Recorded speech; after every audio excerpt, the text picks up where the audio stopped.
Estímulos do governo falham porque a demanda não cria a oferta.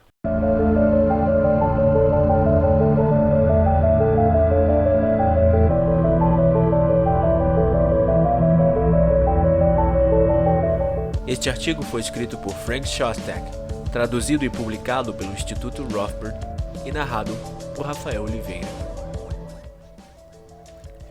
De acordo com o conceito popular, o principal motor do crescimento econômico é o aumento da demanda total por bens e serviços.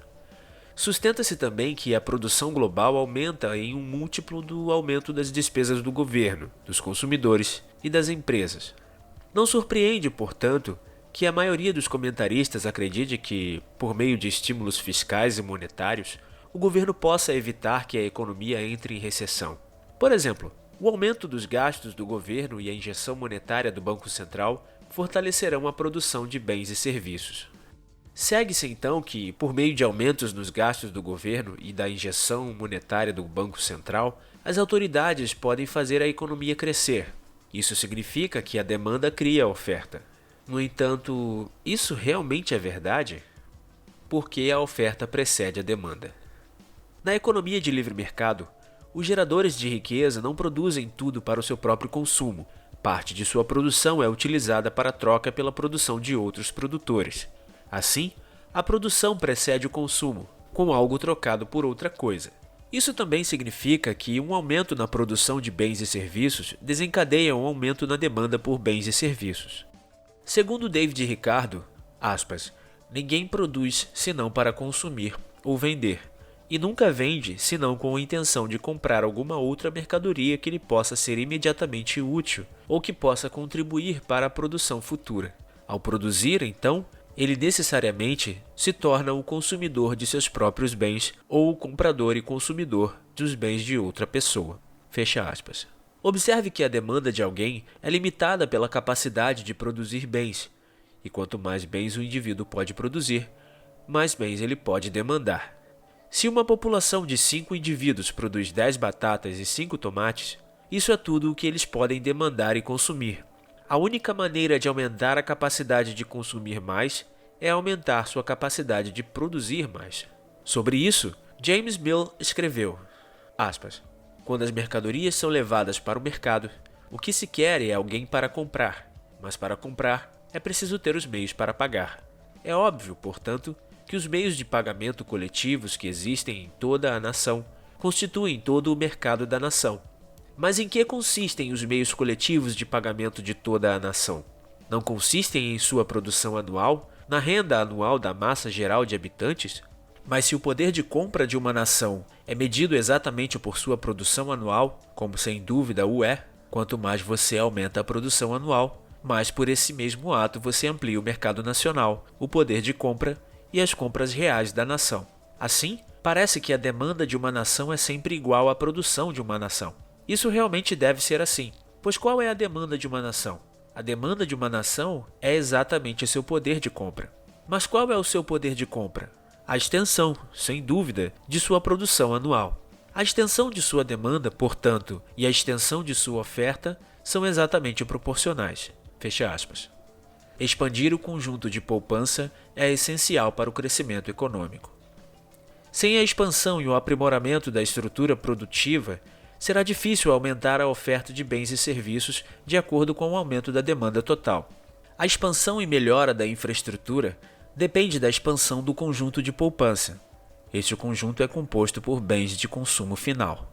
O conjunto de poupanças é necessário para sustentar vários indivíduos, que são empregados na melhoria e na expansão da infraestrutura.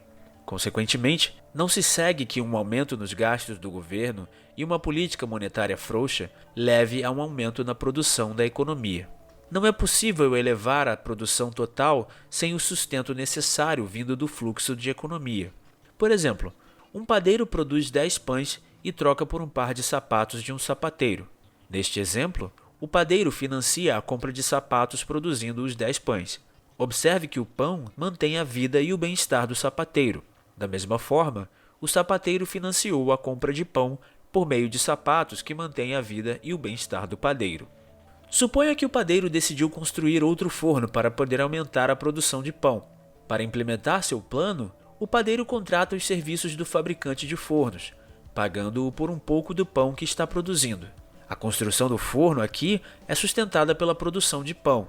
Se, por qualquer motivo, o fluxo de produção de pão for interrompido, o padeiro não poderá pagar o fabricante do forno. Como resultado, a fabricação do forno teria que ser abandonada. Assim, o que importa para o crescimento econômico não são apenas ferramentas, maquinário e mão de obra, mas também um fluxo adequado de bens de consumo que mantenham a vida e o bem-estar dos indivíduos. Governo não gera riqueza. O governo não produz riqueza, então, um aumento nos gastos do governo não pode recuperar a economia. Vários indivíduos que são empregados pelo governo esperam compensação por seu trabalho. Uma das maneiras de pagar esses indivíduos é tributar outros que estão gerando riqueza.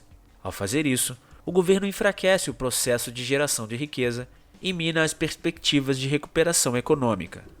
De acordo com Murray Rothbard, como a demanda genuína vem apenas da oferta de produtos e como o governo não é produtivo, segue-se que os gastos do governo não podem realmente aumentar a demanda. Fecha aspas.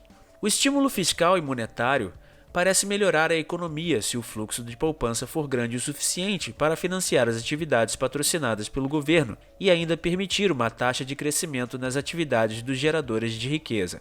No entanto, se o fluxo de poupança estiver diminuindo, a atividade econômica real geral não poderá ser recuperada, independentemente de qualquer aumento dos gastos do governo e da injeção monetária pelo Banco Central.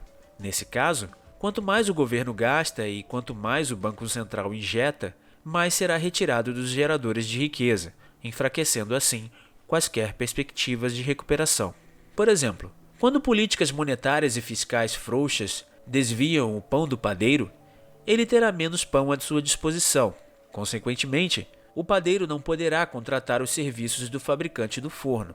Como resultado, não será possível aumentar a produção de pão, ceteris paribus.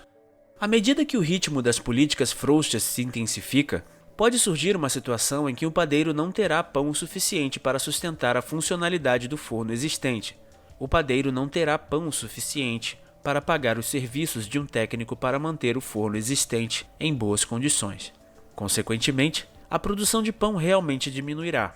Da mesma forma, outros geradores de riqueza, por causa do aumento dos gastos do governo e da injeção monetária, terão menos poupança à sua disposição.